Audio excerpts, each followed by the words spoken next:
legacy on your own terms.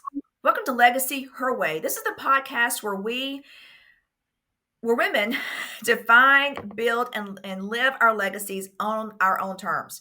I'm Tanya Hendrix, and I'm your host. Each week, we dive into real stories, fresh strategies, and inspiring conversations that help you create a future that reflects who you are and what you value most. This is about legacy, your way. So let's get started.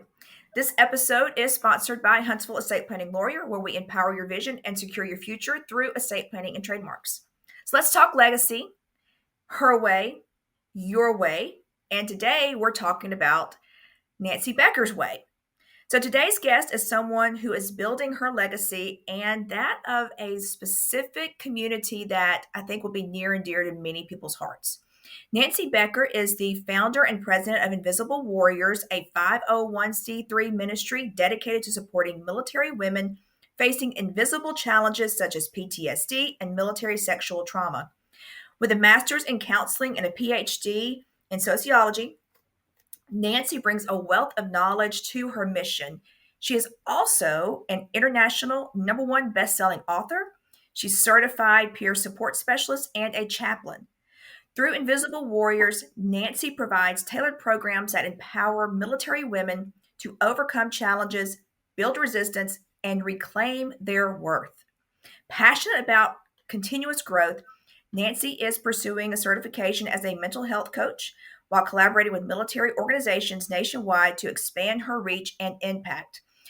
Wonderful mission. So welcome to the show, Nancy. Thank you very much. I'm really excited to be here. I'm excited to have you and hear more about what you're doing. But before we talk about Invisible Warriors, I want the audience to know a little bit more about you. So tell us a little bit more about Nancy. Well, I was a business consultant for about 35 years. I did screwy things like I was a PI and a bounty hunter and did all kinds of wild and crazy things, just living life until one day I was in a very serious car accident and could no longer even walk. I couldn't even stand up. I lived in my bed for a year and a half. And I just didn't want to live that way. And I didn't know what to do. And one morning I woke up and it was like, if you've ever watched the old NCISs, you know who Gibbs is. And Gibbs was famous for giving Gibbs slaps like that. And I woke up one morning and I went, ow, that hurt. And I went, all right, God, what are you trying to tell me? And I heard this voice saying, you're not dying from this. This is a life-altering situation. You've had your pity party. Get up, get going, and help other women. And so with that, I decided, okay, it's time. I quit feeling sorry for myself and started looking around at what I could do to help other people.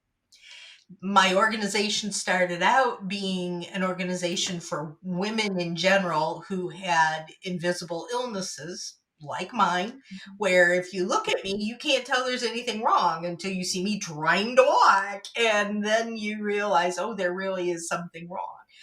But the amount of time I've spent and the amount of time I've heard other women spending talking about doctors saying, oh, just lose a little weight, or, oh, it's got to be that time of the month, or whatever, you know, and that would make me furious. So we started the organization to try to advocate and fight for these women. Got nowhere because guess what? Women don't like to acknowledge the fact that they have illnesses, that they can't do it all the time. And I was about to close down the organization when one of my board members said, hey, wait a minute. You live in a military community. Your husband has been in the Marine Corps for 23 years. You are around women all the time that don't only have these invisible illnesses, but they're also struggling with other things. 9 out of 10 military women has some form of PTSD. Oh, wow. And to commit suicide. We just had a retreat a couple of weeks ago where a woman had been red flagged 5 times for suicide, and we went into this retreat to help her and support her, and she walked away saying, I no longer want to hurt myself. Wonderful. So that's what I consider legacy, is that right there. But about 3 years ago, we morphed the organization into what we're doing today, which is working with women veterans. And I love every minute of it. I'm working like 20 hours a day, trying to get everything functioning the way we want it to, so that these women can have better, more thriving lives and don't have to deal with the issues of life altering challenges. Like, even though it's a totally different situation from mine, I don't want them to have to go through things like I went Mhm. through. So I want to go back to when you were lying in that bed and you get that bop on the back of your head, and God told you to get up and stop feeling sorry for yourself and stop your little pity party. What were the actual steps? Because I think this is why you can be so successful with helping military women or any woman. When you have an experience that is knocked, you literally were knocked off your feet. When you have an experience where you're knocked off your feet and you overcome that, I mean, it's not just like a light switch. I mean, there are things you have to do, maybe day by day, minute by minute. So explain some of the things, like how did you actually get from, okay, I'm in bed, I'm feeling sorry for myself, to starting this organization? How did you get up out of bed and keep going? I just did it. I had, after the accident, I had over 30 Wow. surgeries, and I've seen over 3,000 medical professionals, and I just got tired. I got tired of everybody telling me there's nothing wrong with you. I got tired of people telling me that, with just a little bit of effort, you're going to be fine. I would go to physical therapy, and the therapists would say, no, I'm doing more to hurt you than I am to help you go away.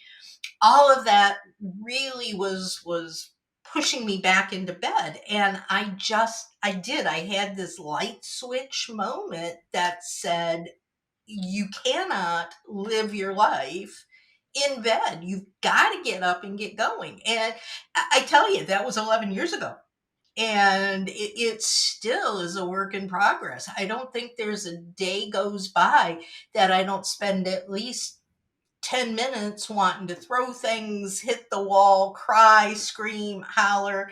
And then I go, no, that doesn't do any good. That doesn't help me. It doesn't help my family. It doesn't help anybody out there in the world. You just got to keep going. Put one wheel in front of the other, Mhm. and just keep moving ahead. And I do it, but it's not easy. Had to go to a doctor's appointment this last week and had to fuss and fight because they didn't want to take my Mhm. insurance. And we've been going there every 2 months for the last 5 years and fighting with them every single time. And, and it's not easy. Mhm. And I think one of the things that I want women in general to know, regardless of what their situation is, you've got to have the mindset. You've got to say, life is, because I consider doing things to hurt myself as well. And again, I went, that's not doing anything to help anybody. And I've just got to get over it. And I know that I'm probably really, really strong mentally. And I know that not everybody can do that without help, because I've never had any help with it other than just Mhm. myself. So I highly recommend, if somebody's going through one of these issues, that they talk to someone. It doesn't have to be a professional. It can be a friend, but a friend that gets it, a friend that Mhm. understands, not a friend that's just going to hold your hand and pat it and say, oh, it's going to be okay. because that doesn't help either. It's got to be someone who maybe is just there listening and doesn't say a word, but understands what you're going through and is there for you regardless. Where do you think your strength came from to overcome? Like you said there were difficulties, you had to overcome the difficulties, still difficulties. Where does that strength come from? My mom and dad. I had lived for 35 years in Washington, D.C., and my mom reached out and said, "Hey, we're in our late 80s. We're here all by ourselves. We need help." And my husband and I packed up and went and had the best 10 years of our lives because we actually lived with my parents. We took care of them. They went everywhere. They became our best friends. They weren't just my parents, they were a part of every bit of my life. And I wanted to do whatever I could to make them proud of me because they had given their entire lives to support me. Mhm. So I wanted to help them. So I think I did it because I wanted them. And they've both been gone for years now. And I still go, "Hey guys, am I doing okay?" And because my dad has been known to give slaps too. Well, I want to stay on that for a minute, because if the strength came from your parents, if you could write your 20-year-old self a letter, what would it say? Don't argue with them. They know best. It's so funny that you say that because I just had that conversation a couple of days ago with my assistant at my law office. We're talking about how when we were teenagers, our parents knew nothing. They were wrong about everything. We knew everything. And now that we're the adults, we're like, oh, yeah, they did kind of know what they were talking about back then. We just didn't want to acknowledge it at the time. So if there is anyone under 21, 25 listening to this, your parents really do know best and listen to them. And unfortunately, in the society that we live in today, parental role models are not always good. Mhm. They're not always there. They're not always supportive. But I will look back at, I've always known when I've done things, my parents have not always totally agreed with everything I wanted to do, but they've always let me make my own decisions. And if I fell on my butt, they were there to help pick me up and get me back together again. When I had my accident, they were there to support us and take care of us. And, if you've got, and if it's not a parent, if you can find a role model at church or at school Mhm. or at work someplace that you can find someone that's there to be a cheerleader for you, I think that's really Yeah. important. Yeah. Now, I know you had the car accident and you built the business or you started Invisible Warriors in one direction, then pivoted kind of in a different direction. So my question though, whether it's in your life or whether it's with Invisible Warriors, what were some unexpected pivots or hard won lessons that you had to learn along the way? Lots of them. I never had any intention of doing anything like this. When I went to school, my master's was in counseling, and I decided halfway through my counseling program, "Ooh, I don't like sitting and listening to people telling me their problems. I'd much rather tell them what to do and get it over with. Quit whining." So my program was wonderful, and they let me actually finish my program through the sociology department. Even though I got my degree in counseling, I got to do research and I got to do behind the scenes kinds of things. And then when I went on to do my doctorate, It was in Middle Eastern Oh, affairs, wow. and it was right at the time where the Middle East was exploding. The Iran-Iraq War was going on, and um, the sociology department knew absolutely nothing about what I wanted to study. My school canceled my program one semester Oh, wow. in, was going to make me change my major. And I went, nah, you accepted me into this program. You got to let me finish. So I wound up, and it was probably one of the most frustrating things I had ever done. But one of the best things was I actually made them allow me to write my own program. Wow. And I wound up going to Washington, D.C., and I took whatever classes I wanted to get what I wanted. So I went to Georgetown, I went to American University, I went to George Washington, I went to Johns Hopkins, I went anywhere and everywhere where I could find classes in Middle Eastern affairs, um, only to go back to my university to start writing my dissertation and have the program say, there's nobody here that knows anything about what you're doing. We cannot give you your comps because we can't ask you the questions. We can't grade your dissertation because we don't have the knowledge. So you might as well just give up. So I had done all of that work.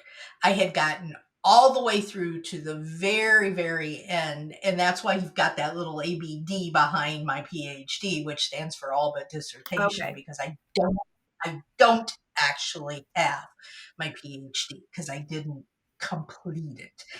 Um, so I finally, and that was earth shattering to me. I said, I did all of this. I've done all of this work only to have it thrown up in my face and saying, no, it's not going to happen. And once again, I had to push through and say, hey, I've got the knowledge, I've got the experience. I know what I'm talking about. I do not need that little piece of paper to say I've done it. I know I've done it.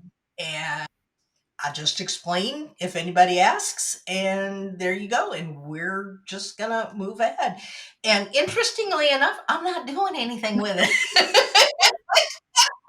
So, it worked out. So what would you say? I mean, if someone, which I mean, you were told no by an institution, which I think it was very brave of you and audacious of you to say, no, you accepted me. I'm not just gonna be just gonna go by the wayside. So you had the strength back then to even stand up for yourself and to face challenges head on. What would you say to women who are facing similar type challenges? How do you find the strength to stand up for yourself and be audacious enough to say, "No, you told me this, and you're going to have to honor this." I think you just have to decide for yourself what's really important. If it had not been is as an example, that was important to me. I wanted to do that. I felt that that was my, and I think all of this all the way through, and I've never really considered myself to be a very religious person, but I keep hearing these God tones all the way through everything. And I really think that I was being guided, and I had to do what I felt was right. And I think if you judge what you're dealing with and it's important to you, then you just gotta reach down. It's the old saying of pull yourself up by your Mhm. bootstraps, and do what you know is right. And don't let voices tell you to do something else. If you know it's what is the right thing for you to do, then you have to do it. And it's not easy. And it's struggling and it's fighting. And there's a lot of times that I wanted to give up on things and just curl up in bed again and say, I'm not dealing with the doctors. I'm not dealing with the pain. I'm not dealing with this and that and the other thing. I'm just going to go to sleep. And that doesn't do any good for anybody. Right. So, but you've got to decide for yourself whether it's important enough. And if it's on a, the doctor's pain scale is out of a 1 to 10, how do you feel? You can do the same sort of thing with your life on a scale of 1 to 10. Where does this situation fall?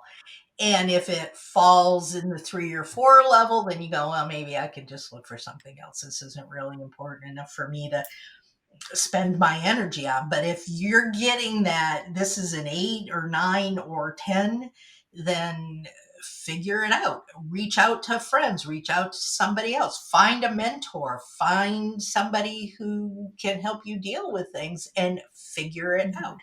Understanding that you can't just rub the bottle and have the genie, jump out and say, granted, you got to work for it. So speaking of working for it, you have spent a number of years building Invisible Warriors. And I know you've recently had a pivot, I think you said 3 years ago, you kind of pivoted to work specifically with female veterans. Have you at any point considered that you're building something that is lasting? I mean, have you realized that that's what you're building, something that's lasting? Yeah. What's really exciting is up until June of this year, I sat here in my little home office and wrote newsletter articles and did my own podcasts, and we had an online community that was just so. And but then I learned, and this is really exciting, I learned that in 1948, President Truman signed into law what allowed women into the military. It was the Women's Integration Act and Armed Forces Integration Act. And he signed it on June 12th, and June 12th is now considered a Women Veterans Recognition Day. It is a federal holiday of sorts, but only 20 states actually have ever acknowledged it. Oh, wow. And most people have never even heard of it. And I said, that's not right. The state of Alabama has the largest population of women veterans that we can find statistics-wise, has the largest number of women veterans in the country. And it's approximately 100,000 women veterans. And Alabama was not one of the states that acknowledged the state. And I said, got to do something about that. So I went to the governor and I said, shame on this state for not doing something. And as a consequence, she wrote a proclamation which now makes June 12th a holiday in the state of Alabama. Very good. For women. So, I'm thrilled with that. But we were having a gala. We were having a party celebrating it. And one of our representative staff members, one of the state representative staff members came up to me and said, well, you need to do so much more. This is a great start, but what else are you going to do? Which is always, okay, so you're doing this. Now what are you going to do? It's always one of those things. Okay, now what am I going to do? And as a consequence, starting the end of June, the 1st of July, we now have a building. Very good. We now have all these in-person programs that we're either doing or planning on doing.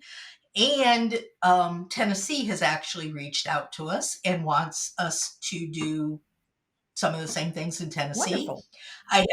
I have a board member in California who has already started working on doing some of the projects that we do here. She wants to do out in California. So we're seeing that this is moving. Yeah. We also had our first retreat, and we had been doing some research, and we had found somebody else doing a similar retreat, and they had 2 women, and they were thrilled and ecstatic they had these 2 women come. Well, we had 9. So I'm bragging Yeah, you because should. 9 women for our first one, and they're all getting together for a potluck at the center in a month. So there's this continuation. We helped the one woman decide she no longer felt like she needed to hurt herself Good. because she knew that there were others around. And we want to do these retreats 3 times a year here. And once we get our feet on steady ground, knowing what we're doing, we want to do the retreats in other places. And we're growing. Good. And I just really think that it's something that's going to be around because there's nobody else doing Mhm. it. What services do you offer? Well, right now, what we're doing, we do have some things like we have an online platform where people can come and talk and share and discuss, and we have a monthly in-person roundtable where we have specialists come and talk on. This last week, we had someone come and talk on, even though you may have TRICARE and you may have VA, you still need to get Medicare when you're old enough, and you still need to get supplemental insurance for the things that aren't covered by the insurance you have. We've had a VSO from the veterans organizations come and talk to us about what benefits can you get, and did you know that you can get one of the things that nobody wants to talk about, but did you know that when you or your family members pass away, you can get free burials in federal cemeteries? And so we have all kinds of resources. The main thing with the center is we have a place for them just to come. Like I said, we're going to have the potluck dinner. We're going to have a Thanksgiving dinner for all of the veterans and their families in the community. We are going to become a hub. There are a lot of organizations in Huntsville, but people don't know. I got a call yesterday that said, I've got all these really good women's clothing, but I don't want to give them to the thrift shop where they're just going to turn around, mark them up to almost full price and sell them. I want to give them to the women who don't have clothes. And one of the programs that we're going to be doing is we're going to be showing them how to write resumes that translate from military language to civilian language. We're going to be doing interview training, and we're going to have a dress for success so that when they get ready to go on their interview, if they don't have clothing to wear for the interview, they can go through the clothing closet. But a lot of these organizations that are out there, either number one, don't work specifically with veterans, or number two, it's really hard to figure out where to go and who to call on. So we're going to serve as a hub so that when a woman comes in, she fills out an intake form. We're working with the School of Nursing at the University of Alabama and their community nursing medical program. And the students are going to be trained in working with the community services. They're going to be doing these intake forms. We have a list where we have different organizations that provide different services. We're going to connect the intake form to this list of services, and then we're going to say, oh, you need transportation. You can't get to the VA because you don't have a car. Would you like us to get you in touch with XYZ company and make sure that you can get where you're going? Oh, you need to move. Well, this moving company works with veterans and they will give you a really good rate because you are a vet. So we're connecting them. We're becoming the case management hub where they can go one place and have all of their needs met. I want to ask specifically because I have a history of working with victims of domestic violence, sexual assault, trafficking, and I was very interested in seeing that you work specifically with female veterans who have some sexual trauma. And I don't know the statistics, I can't rattle them off the top of my head, but I know there is a high rate of sexual assault for men and women. I don't want to, because I know there's a lot more sexual assault happening for men to men in the military than is actually talked about. But I know it's extremely high for women. So, what services do you? And this is something that people don't talk about. No one wants to talk about sexual assault, period, but particularly as it relates to our military personnel. So, what services does Invisible Warrior offer for those women who have suffered and have survived through some sexual assault, sexual trauma in the military?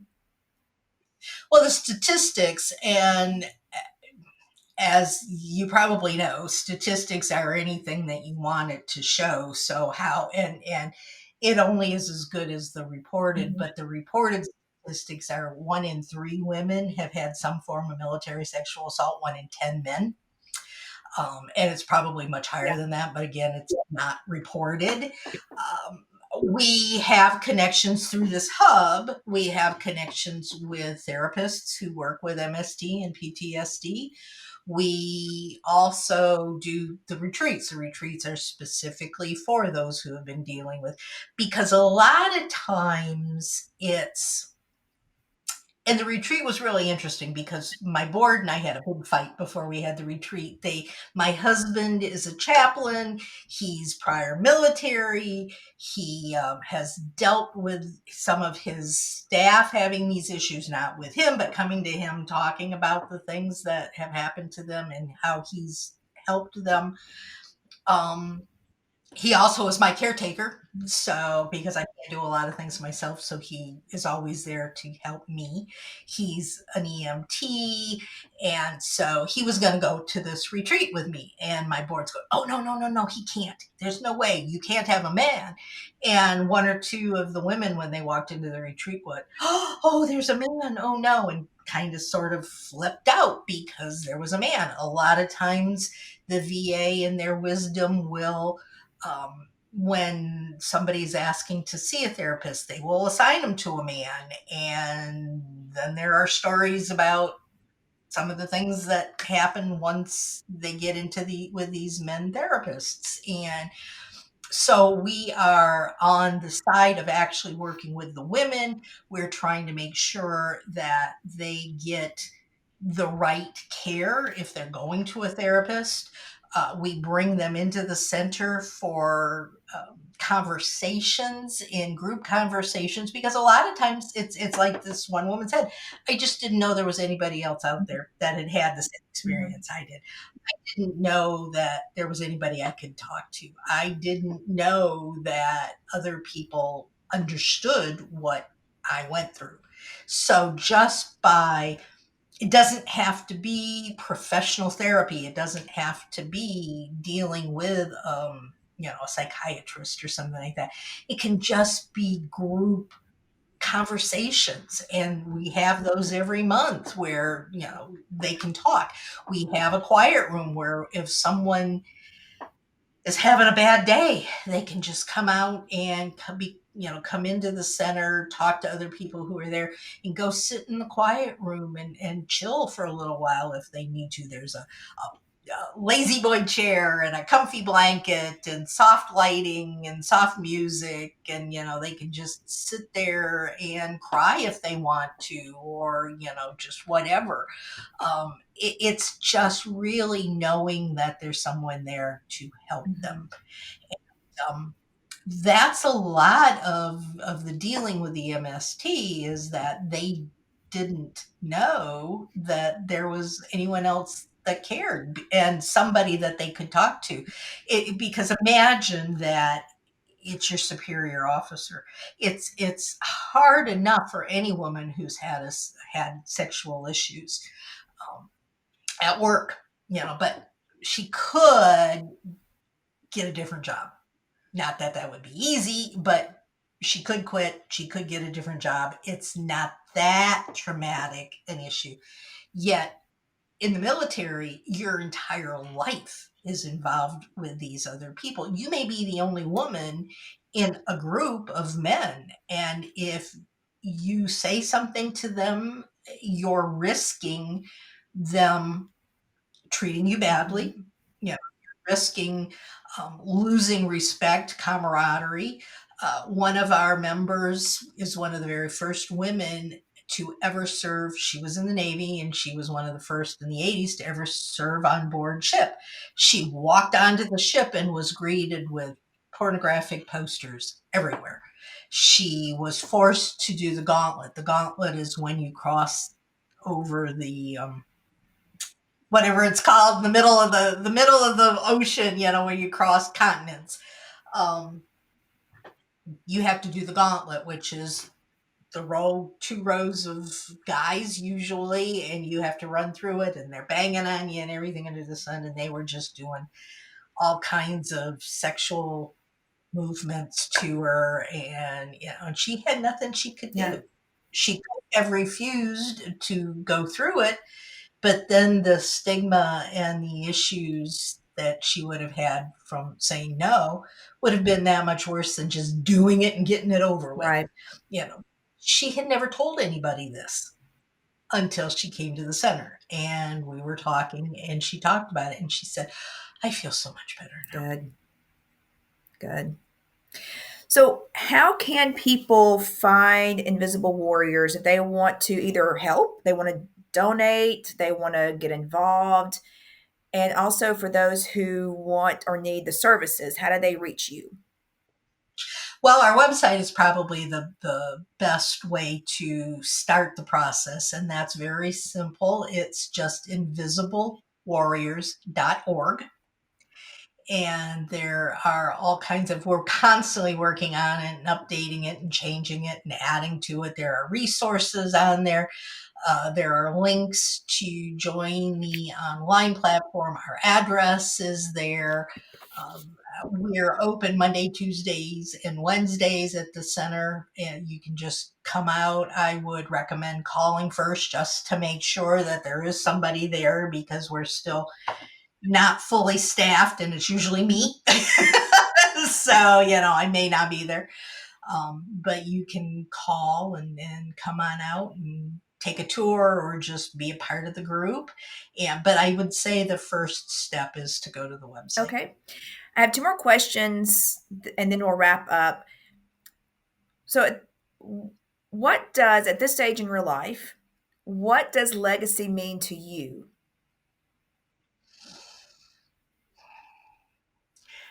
To me, it's hearing the women say, I don't want to hurt myself.